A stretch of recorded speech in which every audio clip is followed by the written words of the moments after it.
I don't want to alarm you, but Garland has disappeared before. Granted, it's always been work-related. Agent Cooper, did this seem work-related? Well, ma'am, that's hard to say.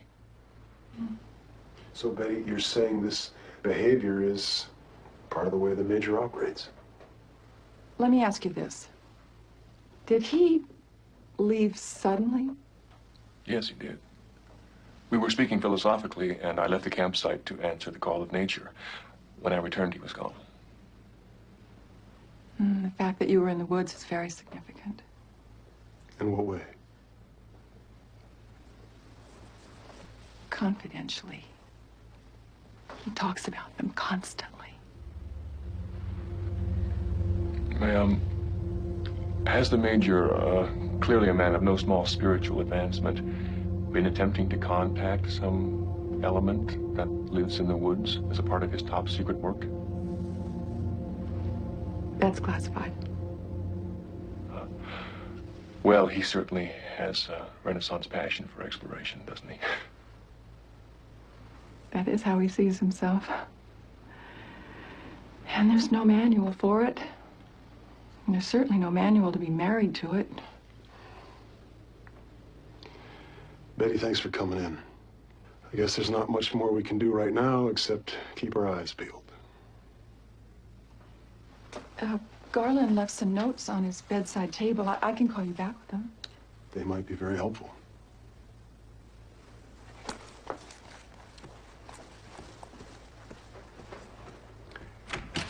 Harry, the Major just didn't wander off on some work-related assignment. That flash of light I saw was a powerful force that exists in those woods. Sheriff, we found Mr. and Miss Milford's wedding present. It's a matching scarf and ascot set. Good. I still owe him a gift from last time. Can't believe that he's getting married again. Dougie's weddings are a seasonal thing, like the return of the salmon. Marry in haste, repent in leisure.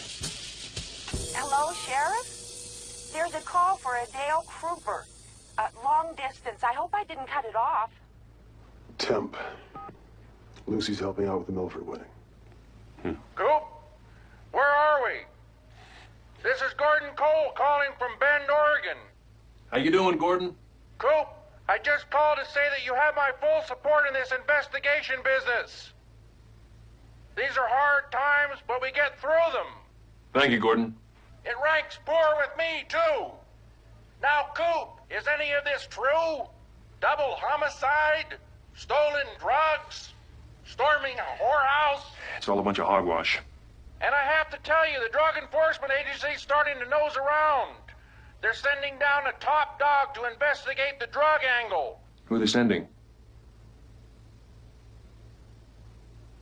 It's Gordon. It's Gordon Cole. Who's the agent? Oh, Dennis Bryson. It's Bryson. He's a good man, Harry. No nonsense. Don't let him rattle you, Coop.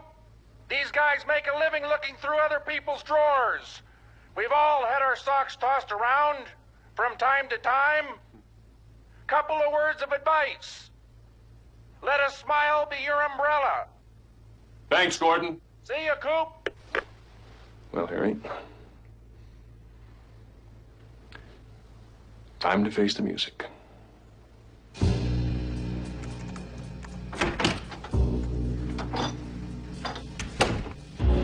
Morning, Roger. Gentlemen. Agent Cooper, it's showtime. You've heard the charges. What do you wish to present as your defense? I have no defense. I am completely confident in the rightness of my actions. Some of it occurred outside of Bureau guidelines, and I will pay the price for that. But I am innocent of any criminal wrongdoing.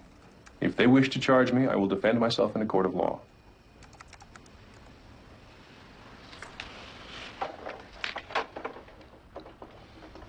Dale, there's a right way and a wrong way to do this. And the first thing we expect is a Bureau man to stand up for himself. Now, a man who can't, who doesn't even try, well, he may be packing feathers where his spine is supposed to be. Roger, I know the moves I'm supposed to make. And I know the board. So, I've been doing a lot of thinking lately. And I've started to focus out beyond the edge of the board. At a bigger game. what game? The sound wind makes through the pines. The sentience of animals. What we fear in the dark and what lies beyond the darkness. What the hell are you talking about?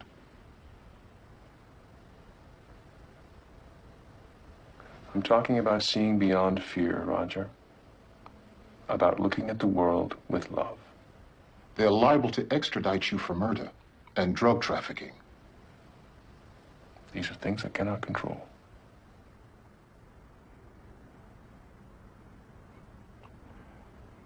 The suspension will remain in force. The next move is up to the Canadian government and the DEA investigation, which begins today. You've cracked a big case. You've been under a lot of pressure. I may recommend a full psychological workup. Thanks for your candor, Roger. So long, fellas.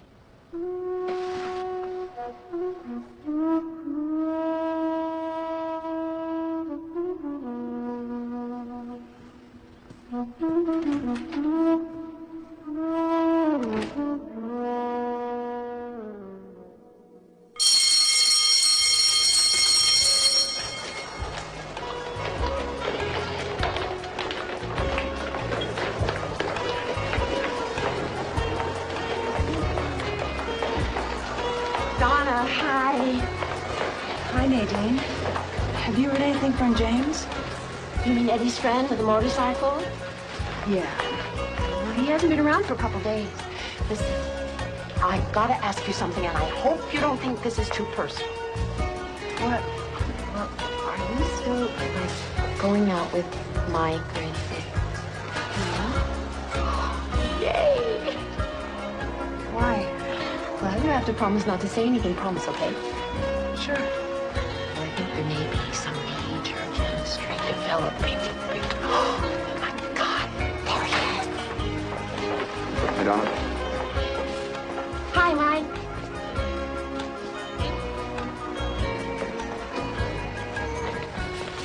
He has the cutest buns. Nadine?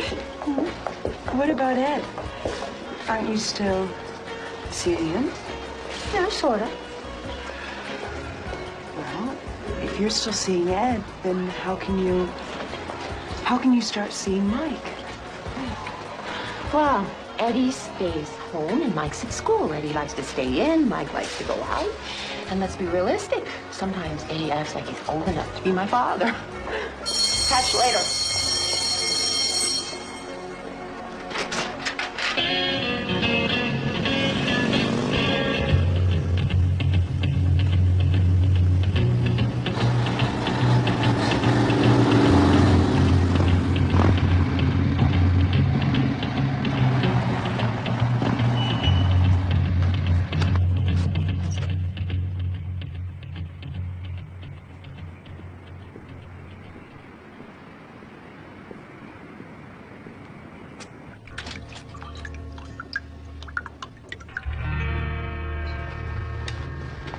Could I get a beer?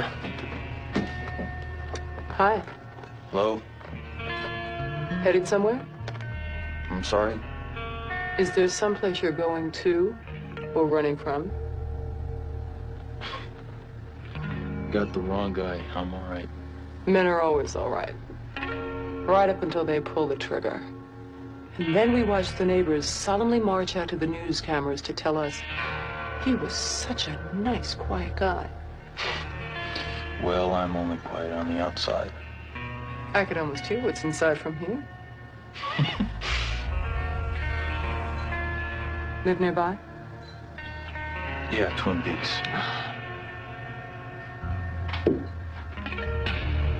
It's a nice jacket. I'm glad you think so. Look, can you do anything with cars? Yeah? Why, you got a problem with the vet outside? No, it's my husband's Jaguar. Somebody squeezed me on the highway and I drove it to a ditch. I think it would be a very good idea to have it repaired before he gets home. Well, I could take a look at it. My name's James. Evelyn. Evelyn Marsh. I live right up the road. Well, are we in a hurry? Do you mind if I play the box first? I don't exactly punch a clock myself.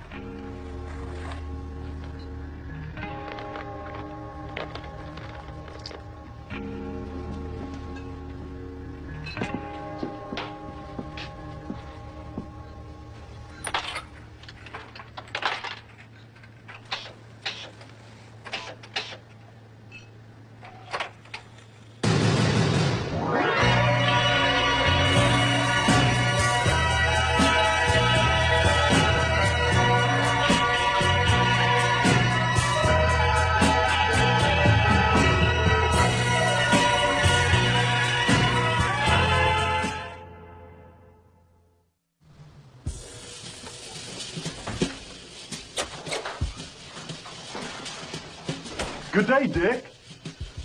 Hello, Andy. This is little Nicky, my charge from Happy Helping Hand. Nicky, this is Deputy Andy. How do you do, young fella? Hi. Andrew, old boy, little Nicky and myself, we just came from Horn's department store where Nicky was fitted for a new wardrobe. And now we're on our way for a malted, and we were hoping Lucy could come with us. Oh, shoot, Dick. Lucy's up at the Great Northern, helping with the Milford wedding. Oh, God, that's right. Doogie's getting married again. Lucy's not here? Does this mean we can't go out for malted? Yes, unfortunately. We'll have to go some other time. But you promised. Can we go? You know, Dick, it's close to my lunch hour. If you'd like, Nicky, I'd sure enjoy taking you two guys out for a malted. How would that be? Oh, boy.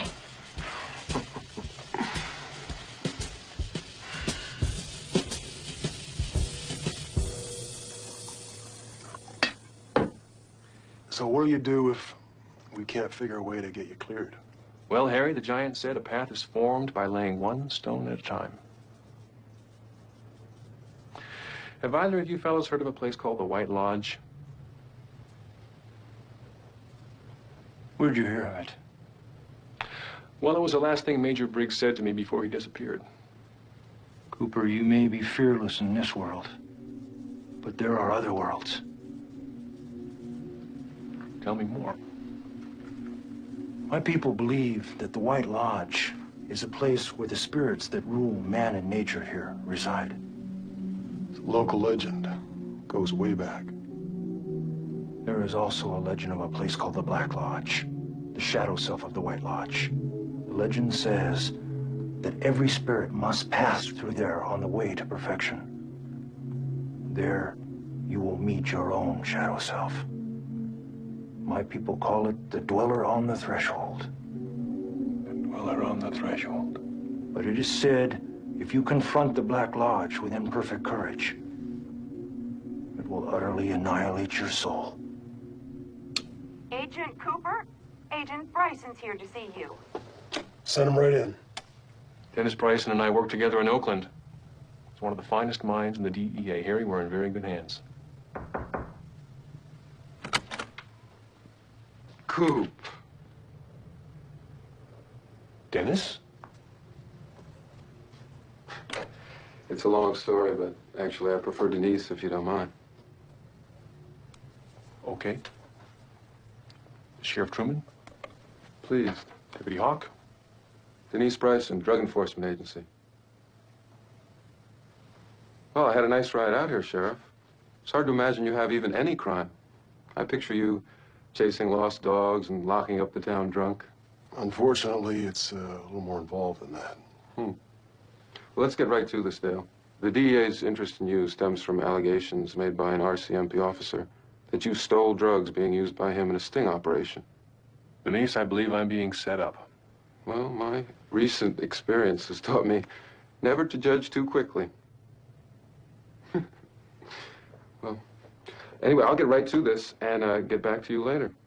Okay. I understand we're both staying at the Great Northern. How's the food up there? Denise, you're in for a real surprise. So are they. Well, we'll catch up later. I want to tell you all about my new life. Anxious to hear about it. It's a pleasure to meet you, Sheriff. Deputy?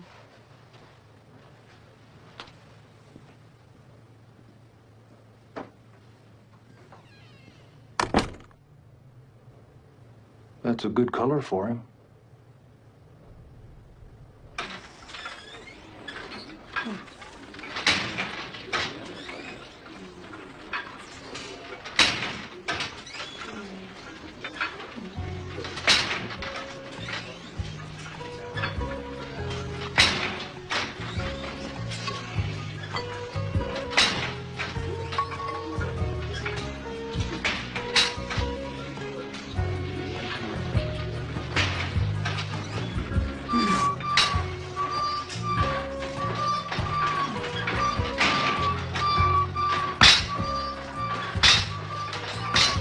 Look, is there something you want? The money. Won't we do you a little forward? Come on, guys. I want to hear some drop and see some sweat. Attaboy, Nelson. Come on, pump it. Pump it.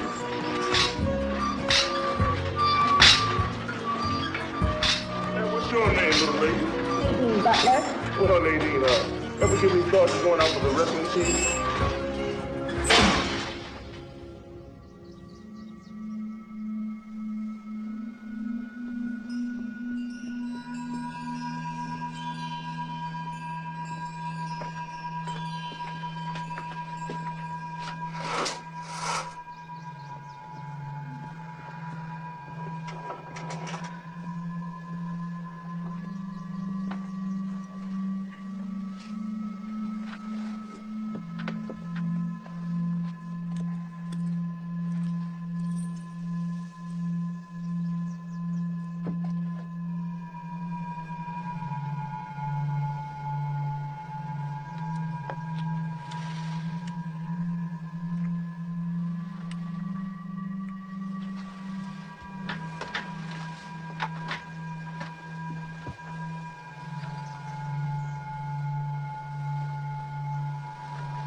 Josie, it's time.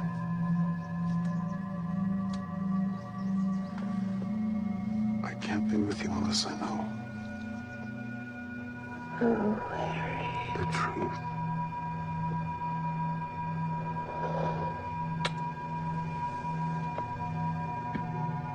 The truth. I used to work for a man in Hong Kong. His name is Thomas Eckhart. He helped me. He took me off the streets when I was 16. We are from a poor family. Sometimes they sell their female children. I was lucky.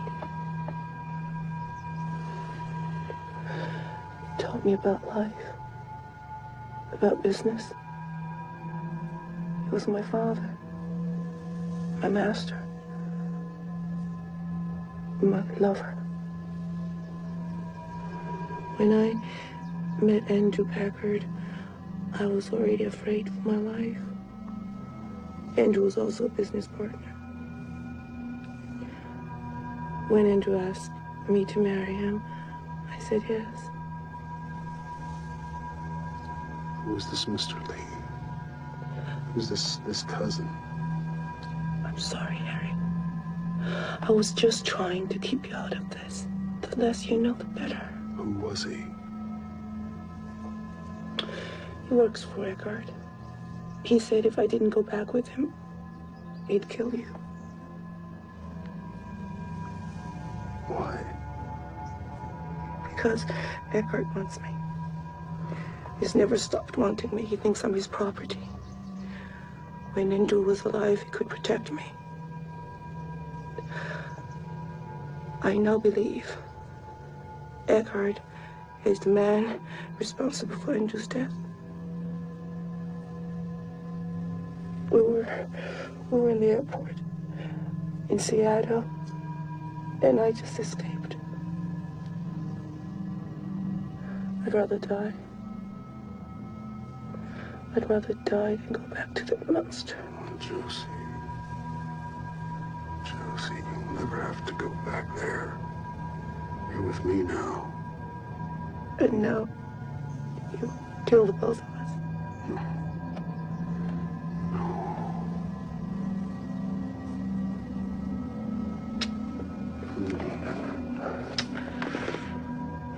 Let him try.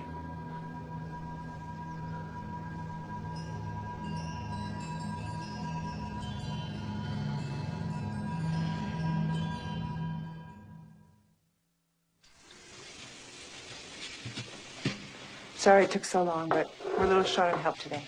That's quite all right. I've been looking forward to this pie. I've heard so much about it. You won't be disappointed. Here, I'll get you anything you want. No. Hey, sweetheart, you gonna get some coffee? How was your hunting expedition? That was a little fatiguing.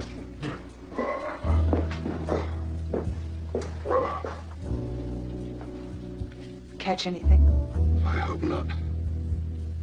Oh, catch anything? I came across a 12-point buck, you know, standing by a deep water pool. So I made this very soft approach, and I lined him up dead center. Pow!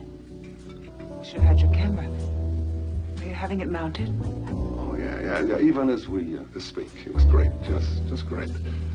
I think I'll better go and check on your mama, right? She's not here any. She's gone back to Seattle. Seattle? And that's where I think you should go to.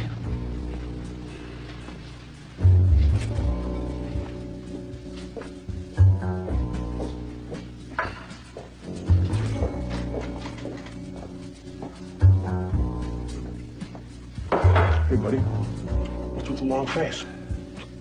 Vivian's gone back to Seattle. Oh, better for you, buckaroo. You got 4 kilos to unload. You want the ball and chain get in the way, do you? Yeah, I suppose you're right. Better hit the phone on Hot Rod. Run the deadline.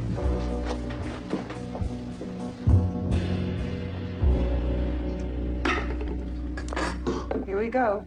2 3-berry pies and 1 super snow frosted chocolate latte. Wow, thanks.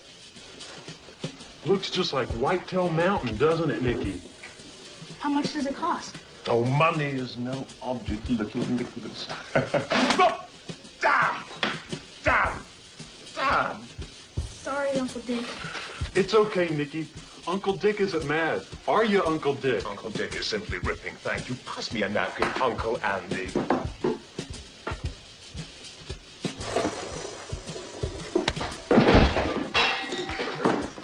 Oh. Gosh darn it, anyway. Sorry, Uncle Andy. Think nothing of it, little Nicky. Uncle Andy went funny boom boom, didn't he?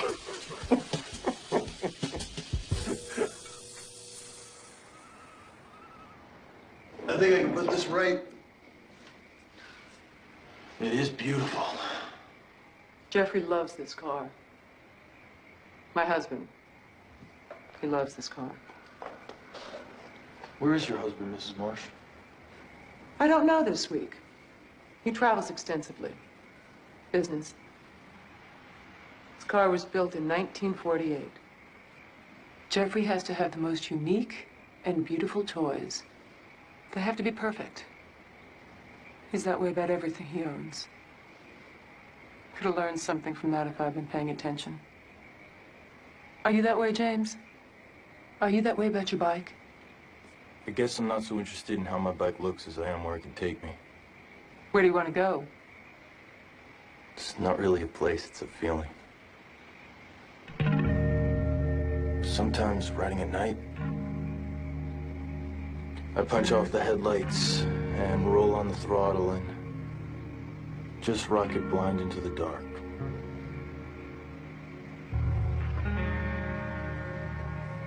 So, do you think you can fix it?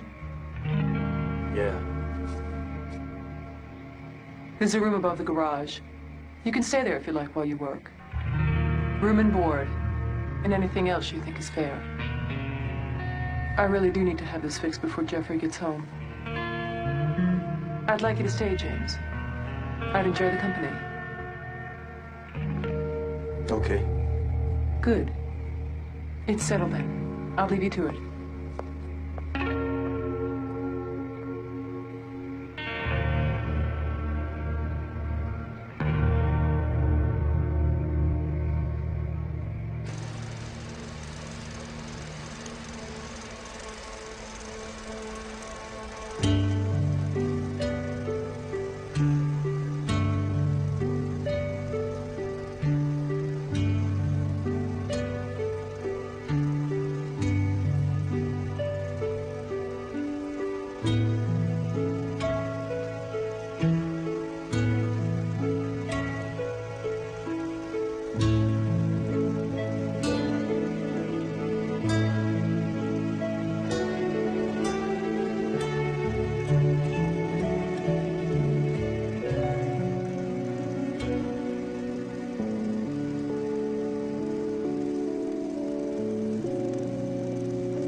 Bound with victorious wreaths.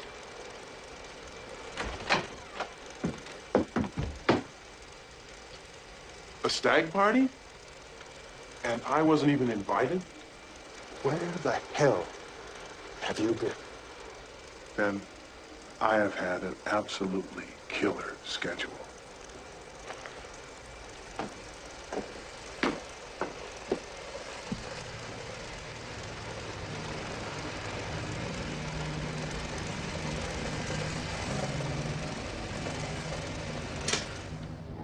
Do you know the kind of hell that I have been through in the last few days? You said that you took care of Catherine in the mill fire. She's alive. And as you might imagine, not a happy camper. Through trickery, extortion, She has managed to cheat me out of both Ghostwood and the mill. Then there is the small matter of being arrested for the killing of Laura Palmer. A real business enhancer. On top of which, my trusted solicitor, the late Leland Palmer, turns out to be a homicidal lunatic. Tough week, Ben. Do you think the furniture in this room is adequately arranged? I have been toying with the notion that if one could find the perfect arrangement of all objects in any particular space, it could create a resonance, the benefits from which to the individual dwelling in that space could be extensive, could be far-reaching, far-reaching. Would you help me with this desk? That's fascinating, Ben, really. Listen, though, what we have to talk about now is One-Eyed Jacks. Jacks, yes, One-Eyed Jacks. Here's how it is, Ben. Ben! You're out. Excuse me. I own One-Eyed Jacks. There's been a friendly takeover. You come in here under my employ and have the gall to tell me... Oh, that's another thing. I don't work for you anymore.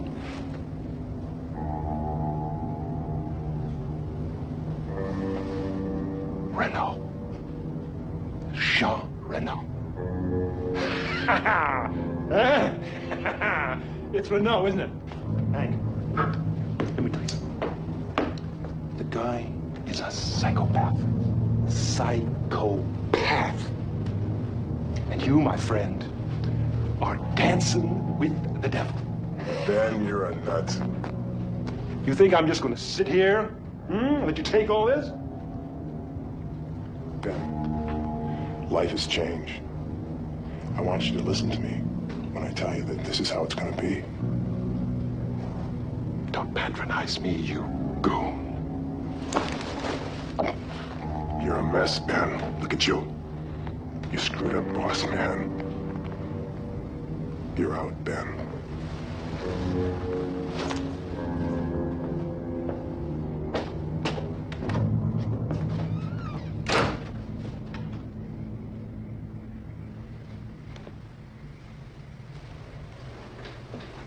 You're out, Ben. You're out, Ben.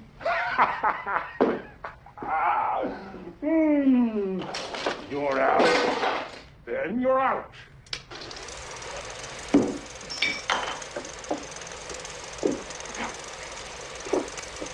Ben, you're out.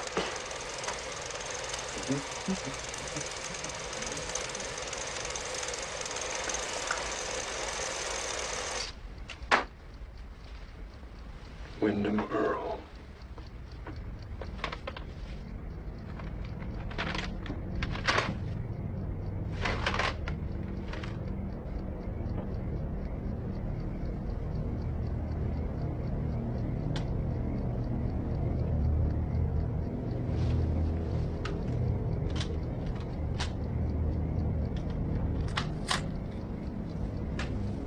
Of course, you couldn't help but take note of my emphatically traditional opening.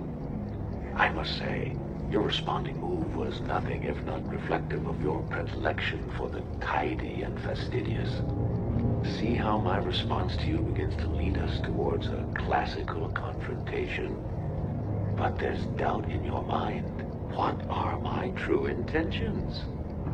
How will you answer this time? Hobgoblin's Dale.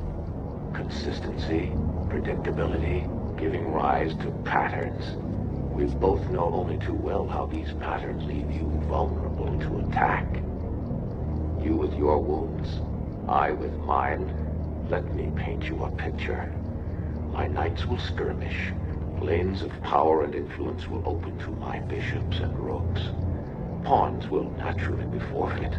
I'm even prepared to sacrifice my queen because I assure you, dear Dale, my goal will be attained at any cost. The king must die.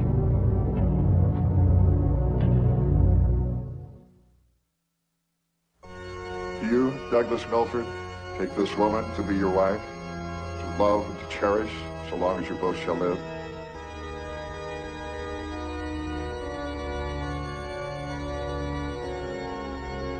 You bet I do, Reverend. If there be anyone who knows not why this union should be made, let him speak now or forever hold his peace. You're damn right. I want to object. This little gold digger just wants his money. And his publishing empire. And God knows what all. And look at him. He's got 1 foot in the grave already. Okay, Dwayne. Okay, Well, just take her easy. Take her all easy, right, but please. you know that I've had problems here. All these years. Okay, Mr. Mayor, let's just get a little air, shall we? It's pretty peculiar, isn't it? Don't give it another thought, doll. Well, I know this is my Let's go to the opinion bar. that Let's I've just get a expressed, minute. Come and on. I want you to all understand it. Excuse us. Marrying every 2 months? Good God. So, if there be no further objections.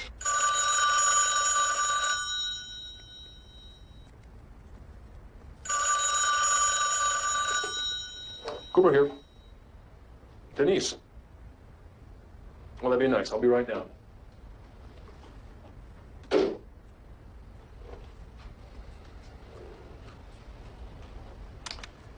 Diane, when I've got a moment, remind me to tell you about Agent Bryson.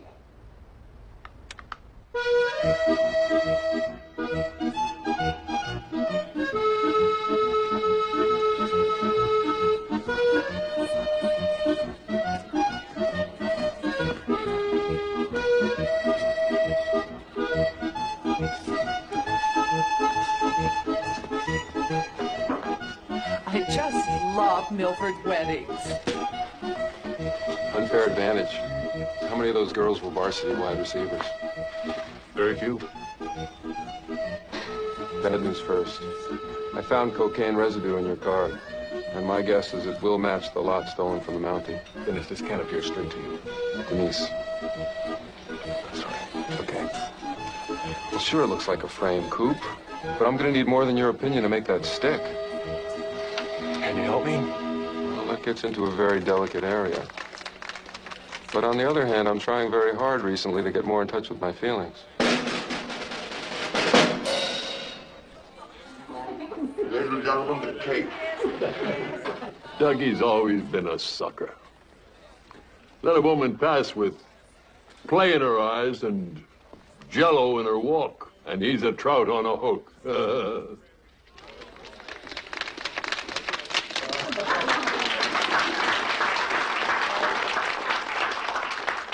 So, Denise, if you don't mind my asking, what happened to you? No, not at all. I'd like to talk about it. It's really very simple. Last year, I was working undercover suburban surveillance, and the seller had a few kinks in his rep. It seems that he'd only sell to transvestites. So my partner and I shacked up. I played the part of the buyer. And I found that wearing women's clothes relaxed me. I continued wearing them into the night. My partner thought it was my consummate professionalism. It was a very confusing 2 weeks. Well, this is all a pretty amazing disclosure, Denise. Imagine how surprised I was, Coop. It's not exactly something you plan on. It's not. Sheriff. Harry? I'll have a draft. Sheriff, arrest this woman. She's too beautiful to be living in this state. Oh, hey, aren't you that FBI man? Not currently, no. Dale Cooper. You solved that Walt Palmer case, huh? Come on, darling. We're playing our tune.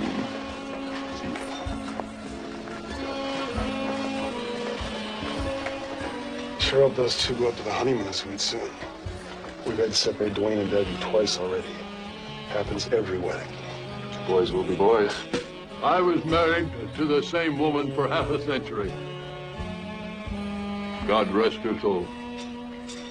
That's because I use my brain for thinking, not my garden hose. This cake is delicious.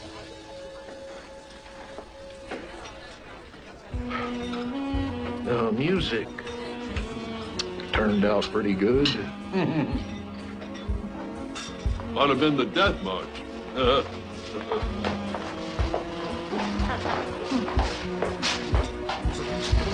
excellent dancer. The wonderful thing about dancing, Audrey, is that you never know where the steps will lead. You just have to hang on and hope the music takes you there.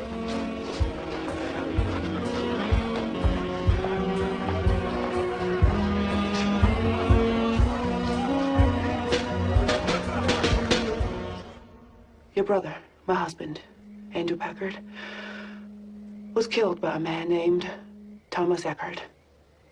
Tell me something I don't already know. You're in terrible danger, Catherine. You helped kill my brother. Try to cheat me out of my land, my family's lifeblood. Utterly destroy my existence, and now you want to save me. I had to do these things to stay alive. I have no one to turn to now. I've got nothing, and I'm at your mercy. Now, enough. Let's be practical. What do you propose we do? I don't know. Then I'll tell you. From now on, you work for me. Here, at the house, as a maid. You move your things into the servants' quarters. If you disobey me, if you lie to me, if you contradict a single thing I tell you, I shall find this Eckert and feed you to him by hand. Is that clear? Speak! Yes, I understand. Fine. We'll talk about this Eckert some other time. You may go to your room. Thank you. But Jyoti, I'll take breakfast at 7 in my room. Coffee, juice, dry toast, oatmeal. Yes. Sweet dreams.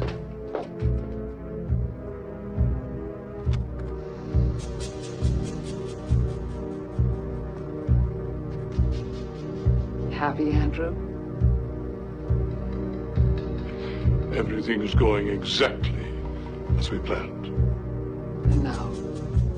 And now, dear sister, we wait for Thomas Eckert to come looking for his one true love. And when he does, We'll be waiting for him.